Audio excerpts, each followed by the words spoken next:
Welcome back to the channel, if you know what I'm saying. Matt, another video. You know, got the Chick-fil-A beside me. I ain't gonna show y'all this shit because y'all gonna be seeing my name and my phone number, and I'm too famous for that shit. But, you know, got the Chick-fil-A, got the collagen peptides, my nigga. If your skin look wrinkly as shit, get this. Get this. I was gonna tap into some street pharmacy, but there's like 80 fucking bees outside, so I'm not even dealing with. But yeah, man, I guess we're gonna get into the fucking video. Am I right? I think I'm right. Just driving around looking for her. Everybody met at 3 at the church to go look for her, and we were just driving around. This is Charlie Radel and his girlfriend Jackie Neal. They are currently standing at the front gate of an abandoned farmhouse in Lake Brownwood, Texas, commonly referred to as the Haunted House. Moments earlier, they placed this call to 911. I what's the location of your emergency? I have no idea where I'm at. I am in the middle of nowhere. We were looking for Shantae blanket chip. Okay. We found her. You okay? Did you need any medical attention? Is She she dead. alive? Nigga, she's definitely She's dead. We were looking for Shantae blanket chip. Shantae Blankenship had gone missing 2 days earlier while out on one of her usual evening walks. Her family quickly became concerned because Damn, she Shantae could looks not nice. read or write That's more than a sad. few words. Rest in peace, her. She looks nice as hell. She could not drive, hold a job, or live independently. After receiving this call from Charlie and Jackie, who were helping search for Shantae, officers were immediately dispatched to the haunted house, roughly 5 miles away from where Shantae lived. Pleasant Grove. Is this shit in South Carolina? Pleasant Grove. I've heard of that. They told the officers that when they arrived at the house, they quickly noticed fresh tire tracks in the dirt. There's good tire tracks that just dead end at the gate and back out.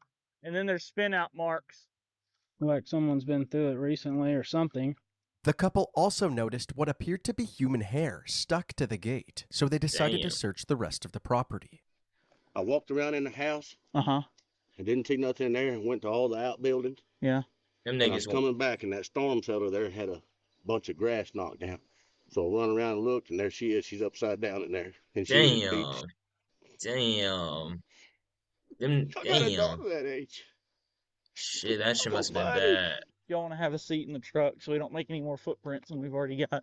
The officers went over to the storm cellar themselves, and inside they found Shantae exactly how Charlie described her. She had cuts and bruises all over her face and head. They also found a random lawnmower blade beside her body, and more blood on the outside of the storm cellar.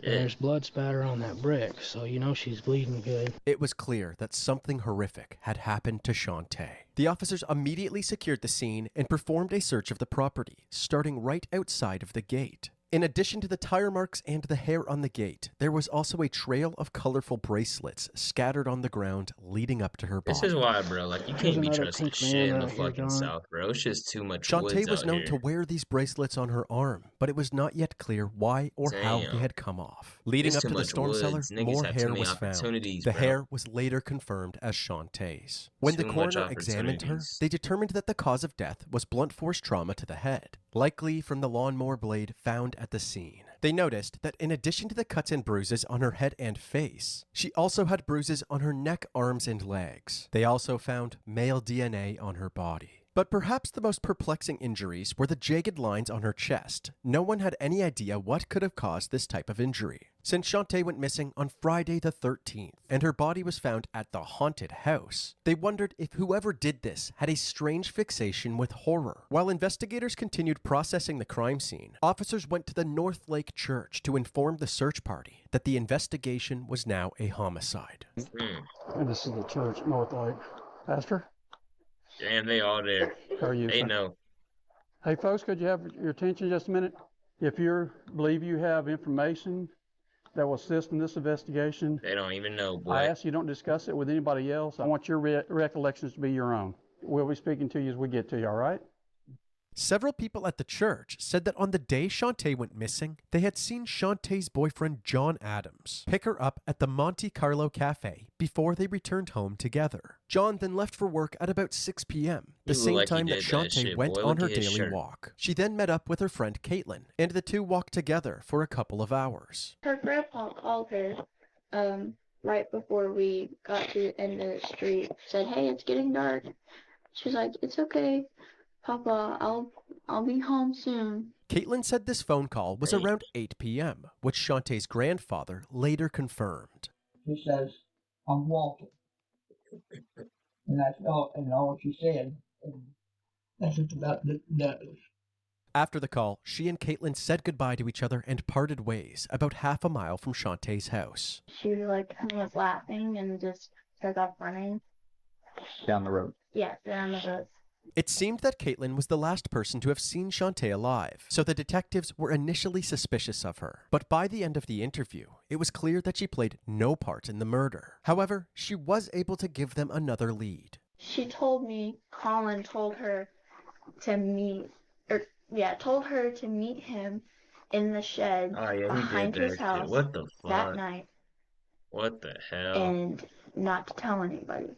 Whoever Colin was, it now seemed that he may have been the last person to see Shantae alive. So the detectives asked around to gather more information about him. They found out that Colin lived right around the corner from Shantae. He was in his early 20s and did odd jobs around the neighborhood, which included mowing lawns. Sometimes Colin and Shantae would go on joyrides together. He used to ride around with them and stuff, and he used to just do stupid stuff, and he firing up drunk. The detectives decided to go to Colin's house to get his side of the story. How you doing, sir?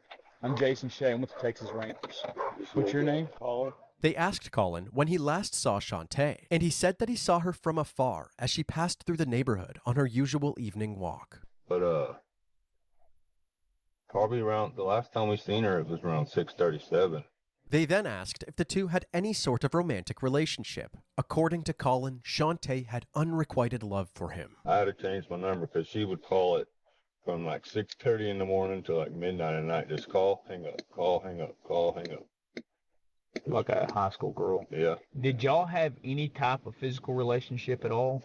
So never. No. Having answered all of their questions, Colin seemed cooperative, but they couldn't take his word on anything just yet. They asked if he would come down to the station to take a polygraph test. Y'all said this nigga look like he's in his early 20s. I could tell. I haven't even seen the top half of this nigga's shit, and I could tell he does not like he's in his early 20s. Get the fuck out of here. That nigga looks old as shit. They want to find out who the murderer is. Actually, is in South, though. Colin seemed confident in proving his innocence right up until they were about to begin the polygraph, when suddenly he changed his story. He told the polygraph examiner that he actually did have a romantic relationship with Shantae. Wow. We thought we were dating, you know. Once everybody started telling me that she did have a boyfriend at home and stuff, John Adams. And I left her alone. And When's the last time you've been with her? A couple weeks ago. With that information off of his chest, they hooked him up to the polygraph. Although these tests are unreliable, they are often used as a tool to pressure the suspect into providing more information. Did you physically cause the death of Shantae? No. You don't know. I don't know what happened. How she died. Not at all. You don't know what kind of weapon was used. After the test, the examiner broke the awkward news to Colin. Okay. You failed that bitch bad. I'm looking at this. You failed that hoe bad. I'm showing deception. Okay. I'm telling you right now that something is causing issues on this, and I want to get down to the bottom of it. You didn't kill her. I have no idea. I didn't do it. Bottom line. As Colin continued to be criticized for his poor test results, he became more and more defensive. Thought we were done. Well, you still want to cooperate, right? Yeah, don't make me out to be the bad guy, dude. We're gonna have a serious problem. I will hire a lawyer. Hey, I don't give a one way or another. Oh shit! Oh shit! Oh shit! Don't sit there and try to threaten me with Why does nigga get so mad? He just said he's gonna hire a I thought lawyer. you said we were done though. Okay, go ahead and put your This nigga said, "Don't you go I thought fucking you said threatening me." sorry. Where did you stay that night? On the couch in my brother's living room.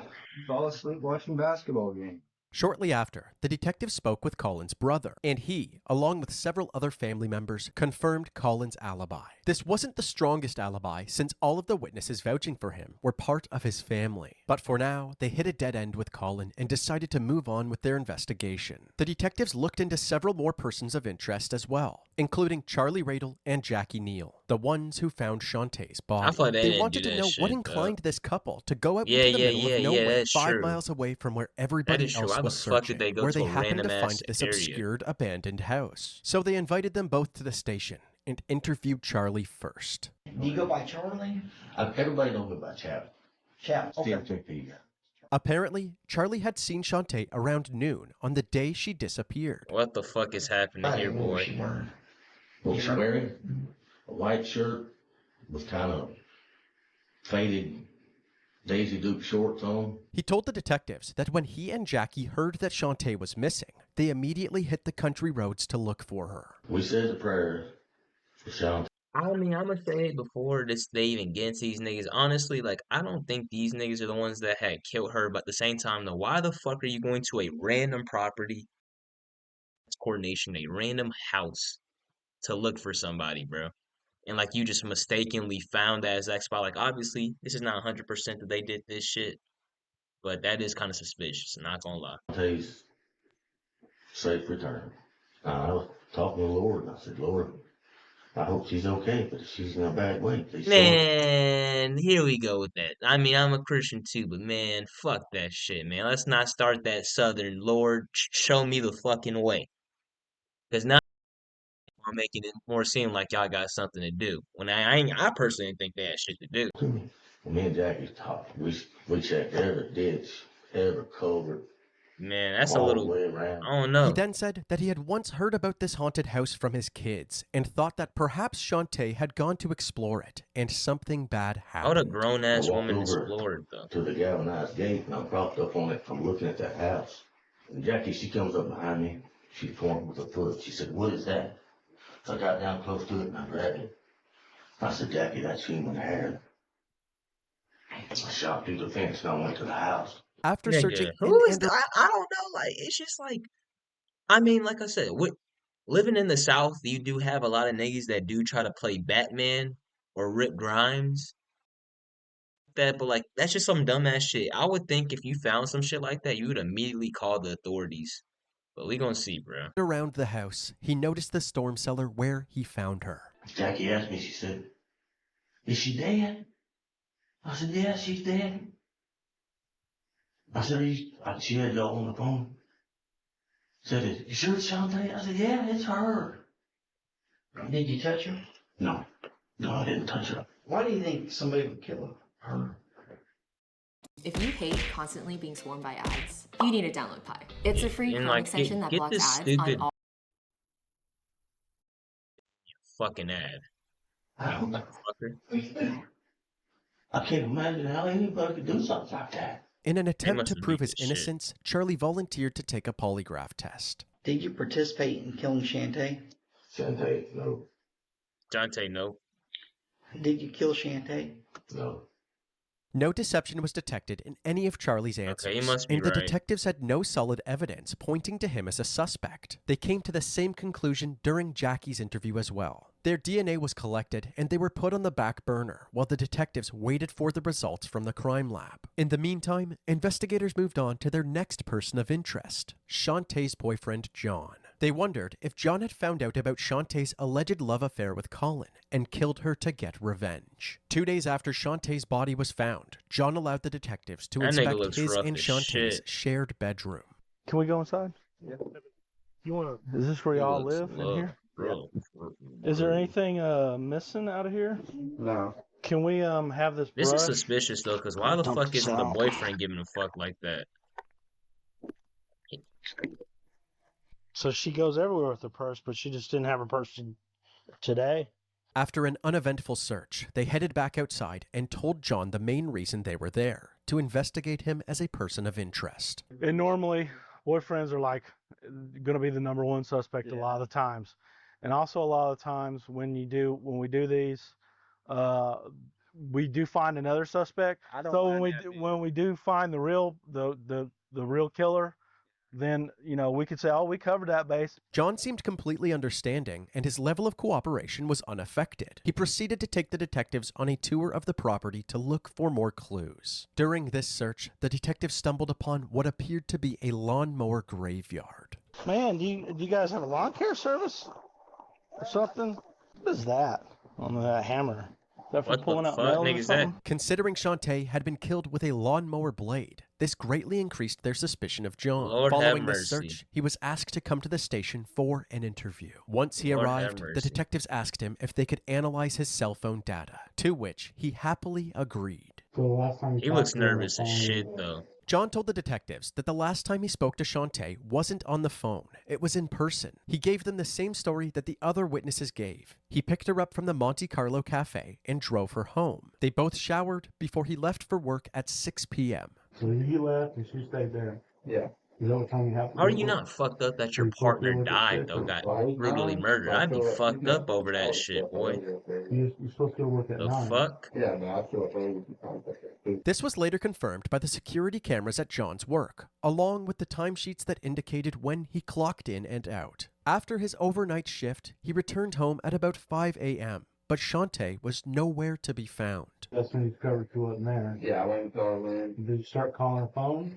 Yeah, I called her phone and it's John's timeline checked out, but it didn't mean that he was ruled out just yet. They still hadn't questioned John about Shantae's alleged love affair with Colin.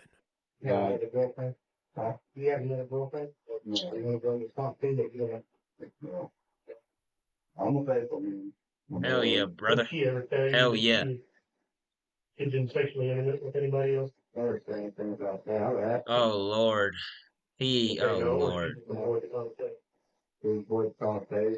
Oh, Lord. The detectives revealed everything Colin had told them. John claimed this affair was news to him and seemed emotionally affected by it. Following this interview, John was free to go. There was no reason to label him as a suspect until the investigators looked through his cell phone data. Oh, it turns shit. out that there were several Nigga. messages John had deleted directly before heading to the police station. So the detectives He a asked John dumbass. to come back to the station the next day, and they immediately confronted him about the messages. You delete your text messages.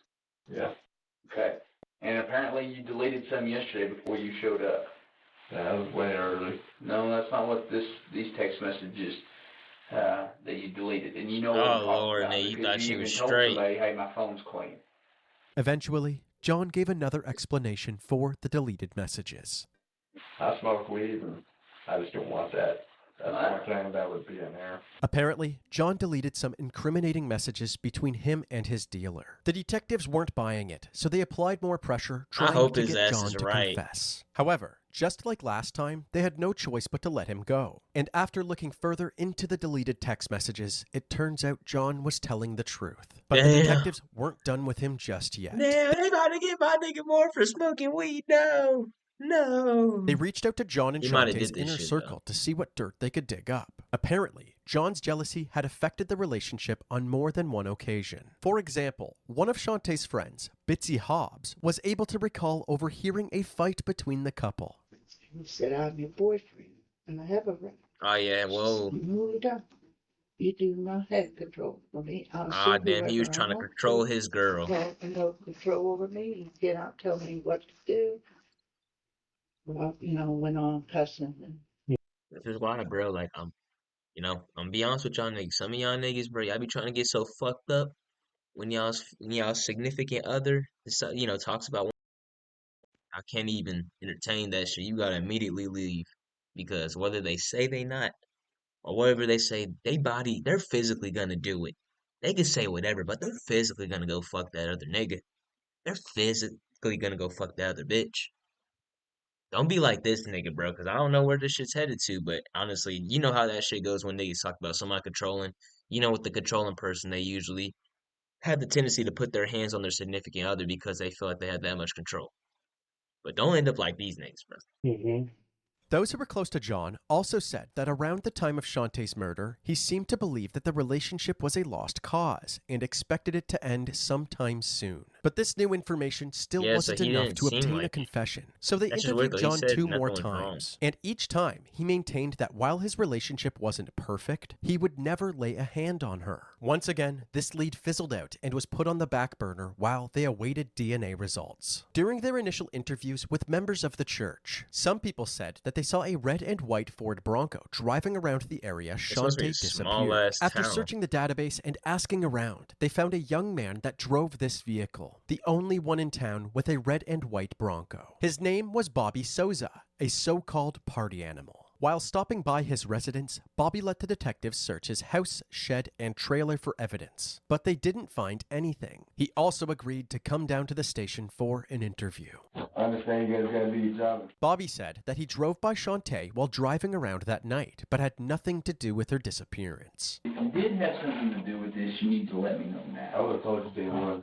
He explained that he was at a party at the time that Shante disappeared, and that his fellow partygoers could vouch for him. Following this interview, the detectives were easily able to confirm Bobby's claims, crossing a potential suspect off their list. This list was actually much bigger than the 6 names you see here. Throughout the entirety of this case, there were dozens of leads, and the detectives looked into every single one of them. They even investigated the pastor of the community church at one point. None of these leads panned out. To make matters worse, the DNA results came back and none of the suspects were a match, and nothing in the CODIS National... You telling me them niggas could get the DNA, but they can't get like the specific name of whose DNA that is? How can you tell? How can they tell the gender for that shit, but they can't get the specific name? I'm confused. DNA database matched either. Days turned into weeks, weeks turned into months. Shantae's pink-decorated funeral came and went. All the while, the killer roamed free. Hopes to bring this monster to justice slowly faded, and trust in the neighborhood faded with it. Somebody knew what happened to Shante, yet nobody came forth. One day, in 2017, a retired Brown County investigator was watching a true crime show and learned about a brand new DNA technique. Digging a little deeper, we found that the technology is called Snapshot. It's created by a company based out of Virginia called Parabon. It uses DNA to configure the physical attributes of a person. But the best part, the technology doesn't need much to do the test. As little as 1/13 of your saliva from a sip of a bottle of water is enough to make a profile. He told Brown County Sergeant Scott Bird about this new technology, and after convincing some colleagues, funding was approved. The authorities submitted the DNA to the Parabon Nanolabs in Virginia, and 5 months later, they came back with this profile. A Caucasian man. That literally looks like a fucking German man. I'm gonna be real with you, man. I live in the South. You don't be seeing niggas like this. You don't be seeing niggas like this around, so this is of Northern European descent with blue eyes. That nigga looks like he looks like one of them fucking German niggas back in the fucking 1940s. Blue eyes, blonde hair with the comb over. That nigga looks like a Nazi officer. Brown hair. Law enforcement immediately posted the image online, hoping that somebody could point out who it resembled. As the image was shared between Shantae's family, her half-brother Cutter immediately thought of someone. His high school bully, Ryan Riggs. The resemblance was uncanny. Ryan had just started working in lawn care around the time of Shantae's disappearance. He was also a member of her church, and not only did he help search for her, but he even came to her funeral. Although he didn't enter the building, he waited in line, got to the front door, flipped through the service program, and then left. Looking through his criminal record, he was also a suspect in an illegal dumping case. Someone had been dumping trash bags on a county road in the same area as the haunted house. The detectives went to Ryan's residence, but it was already too late. Ryan was gone. They immediately launched a manhunt, but before it could get off the ground, something shocking happened. On November 17th, 2017, right before a regular Wednesday night church service, Ryan showed up with his parents. He asked Pastor Ron Keener if he could confess to the congregation during the service. And the pastor agreed. The service commenced with Ryan standing at the pulpit. In his brokenness, he said that I need to make things right with you, but more importantly, I need to make things right with God and with my church family. And he said, I need to confess something to you. Nigga, we know you did. And he said, I murdered her. Everybody was devastated. Some dropped to their knees in sorrow, while others were consumed by anger. Pastor Keener invited these people to the pulpit, and one by one, they embraced Ryan and told him they forgive him and that he was loved. Once the service ended, Pastor Keener drove... I'm gonna be real with you, bro. Like I said, I'm a Christian, but if I was that woman's family and I've seen these niggas hug this nigga after he just confessed to murdering like he did in reality, he shouldn't have murdered the nigga. I ain't gonna lie, I would have smacked. Like, you have to get physical with the nigga like that. They talking about people just came up to the podium hugging him and shit. This nigga just killed somebody. He killed somebody brutally. He didn't like, it wasn't like a gunshot.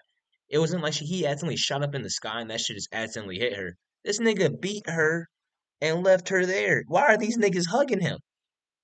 I'm so confused. And that's like another reason why, like, I ain't gonna lie, that Southern Christian shit, that shit's bullshit. I'll tell you that right now. These niggas definitely told themselves that day, you know what? God told him to come back over here and do this shit. The nigga should not did it anyway. God told him to come back over here and confess. The nigga he just beat a woman to death. They talked about, like, you should, the way that old nigga described her. That nigga clearly did a number to her ass. And they talking about they hugging him and shit. This is what I be talking about, bro. It be bullshit like that. They just excused everything he did. They hugging him and shit just because he went in front of the church and said, I did it. Like, what? Drove Ryan to the sheriff's office to be turned in. When he arrived, he was brought into the interrogation room for questioning. You good? You okay? Bottle of water? You fuck ass nigga, bro. I just have one. Okay. Sheriff just gave me a call a little while ago and said that you got something off your chest, and we're just gonna see if you tell us what you got off your chest. I'm the one who murdered Shantae Blanchard. Wix. One platform, This any shit out my website, fucking face. unlimited creation. When did this happen? On Friday the 13th. Oh yeah, nigga did it. So this happened on Friday the 13th. Tell me about that day. How did you start that day out? It was just like an average day to me up until I did what I did. Is this something you're thinking about doing, or is it just something when you woke up to that morning that those thoughts came over you? Or? Well, before I had seen Shantae walking, I had decided to go for a drive in my truck because sometimes I just like to drive around the community and blare loud music. And whenever I was driving and I had seen her, just immediately it was like something else had come over me.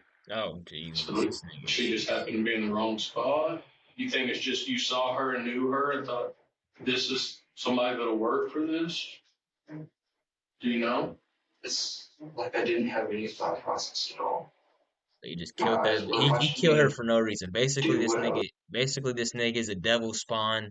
But because he went in front of the church and confessed, those niggas said, "Praise you." Like, that's why I don't deal with that bullshit, bro. Like that bullshit like There that. was no thought behind it. Just one evil. Where did you find Shantae that day? She was walking past the mailboxes, and I had stopped and asked her if she needed a ride, and she got in my truck. And I asked her if she was going home, and she said no. I asked her if she wanted to hang out. She said yes. The two drove around the neighborhood for a bit before Ryan pulled over in a secluded area. When y'all were sitting in the truck talking, what are y'all talking about? Music? What y'all liked, or what was playing, or what? Well, I had a sound system in my truck, so I was letting her go through all my music and stuff. And I was talking to her about the music that she liked. And every time she'd play a song, she'd say something like, "Oh, that's my song." Out of nowhere, I just put my left arm around her and began to strangle her. She had passed out. After the assault, he was worried that Shantae would tell someone what happened if he let her live, so he decided to kill her. I went to that abandoned house on County Road 424.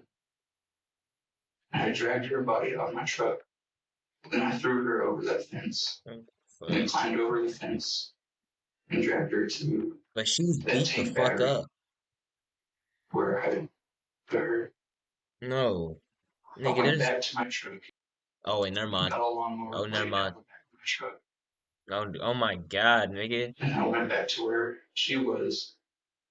And beat her to death with what the fuck? To make sure that she was dead. What the fuck? You think she was dead before that? I don't think so. You don't think so? Why do you not think so? Because parts of her body were still moving and twitching. Were her eyes open or closed? Her eyes were open, but they were open the entire time. No. Did you use anything else hitting her besides the lawnmower blade? I remember putting a knife to her throat, even though it wasn't sharp at all. Oh no. I had stomped on her chest. This nigga's crazy. Like, what? The odd mark on Shantae's chest What? finally had an explanation. It was from the bottom of Ryan's shoe. Ryan then told the detectives something brand new. He described the internal battle he was fighting throughout this entire ordeal. I had seen her just immediately. It's like something else had come over me. It's like this different Demon, part let of me me. guess. Let me guess, nigga. You're gonna excuse a demon for coming out of you and that you need God to save you. It just wants nothing but destruction and evil.